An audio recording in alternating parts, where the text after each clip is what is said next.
മത്സരം നടന്നുകൊണ്ടിരിക്കുകയാണ്. കൈകൊട്ടിപ്പാടി ചായൽ മുറുക്കത്തിൽ കൈകൊട്ടിപ്പാടി തോഴിമാർ ബീവിയുടെ മഹത്വം പറയുമ്പോൾ സുറുമെഴുതിയ കണ്ണുകളിൽ ചിരിച്ചു കളിച്ച് അവർ നിൽക്കുകയാണ്.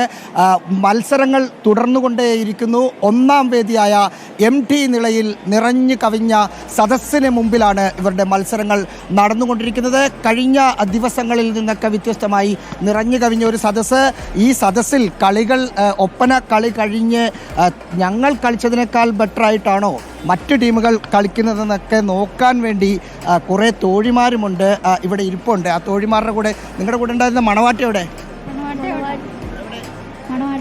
മണവാട്ടി മിസ്സിംഗ് ആണോ?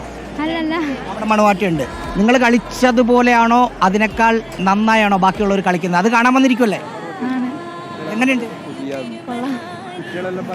കുറെ പ്രേക്ഷകർ എങ്ങനെയുണ്ട്? ഒപ്പന സ്ഥിരമായി കാണാൻ വരാറുണ്ടോ? ഞാൻ ഒപ്പന കഴിഞ്ഞ വട്ടം പങ്കെടുത്തായിരുന്നു. അപ്പോൾ ഞങ്ങളെ ടീം ഉണ്ടാണ്ട് കാണാൻ വന്നു. അടിപൊളിയാണോ? അടിപൊളിയാണ്. ആണ്, അടിപൊളിയാണ്. കുറേ ആളുകൾ ഇവിടെ നിൽക്കുന്നു. നമുക്കത് അവിടെ മണവാട്ടിമാർ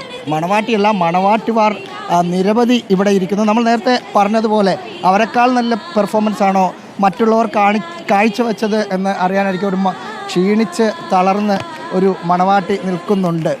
എങ്ങനെയുണ്ട് ബാക്കിയുള്ളവരുടെ കളികളൊക്കെ? കൊള്ളായിരുന്നു, നല്ല കളിയാണ്. ഉദ്ദേശിച്ച പോലൊക്കെ കളിക്കാൻ പറ്റുമോ? നിങ്ങൾ ഏതാ സ്കൂള്? ഞങ്ങൾ SNDP സാൻസ്ക്രിറ്റ് HS വള്ളികുന്നം. ഇതിനു മുമ്പ് നിങ്ങളുടെ സ്കൂളിനോ അല്ലെങ്കിൽ നിങ്ങളുടെ ടീമിനോ എ ഗ്രേഡോ മറ്റോ കിട്ടിയിട്ടുണ്ടോ? കിട്ടിയിട്ടുണ്ട്, സ്റ്റേറ്റിൽ പോയിട്ടുണ്ട്. എന്താ ഈ മണവാട്ടിയുടെ മണവാളിനെ കുറിച്ചുള്ള ഒരു സ്വപ്നം? പ്രത്യേകിച്ച് സ്വപ്നമൊന്നുമില്ല. ചോദിച്ചപ്പോൾ തന്നെ നാണം വന്നോ? എങ്കിലും പ്രത്യേകിച്ച് സ്വപ്നമൊന്നുമില്ല. വീട്ടുകാരൊക്കെ കണ്ട ആകെ അലമ്പാവൂല്ലേ?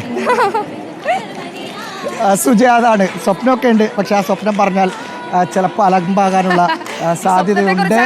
നിരവധി ആളുകൾ റഹീസിന്റെ ഒരു സ്വപ്നം പോലെ അന്നയെ കിട്ടി. അതുപോലെ ആ പെൺകുട്ടിക്കും ഒരുപാട് സ്വപ്നങ്ങളുണ്ട്. അപ്പോൾ താങ്ക് യു റഹീസ്, ഒപ്പന വേദിയിൽ നിന്നുള്ള അപ്ഡേറ്റുകൾക്ക്.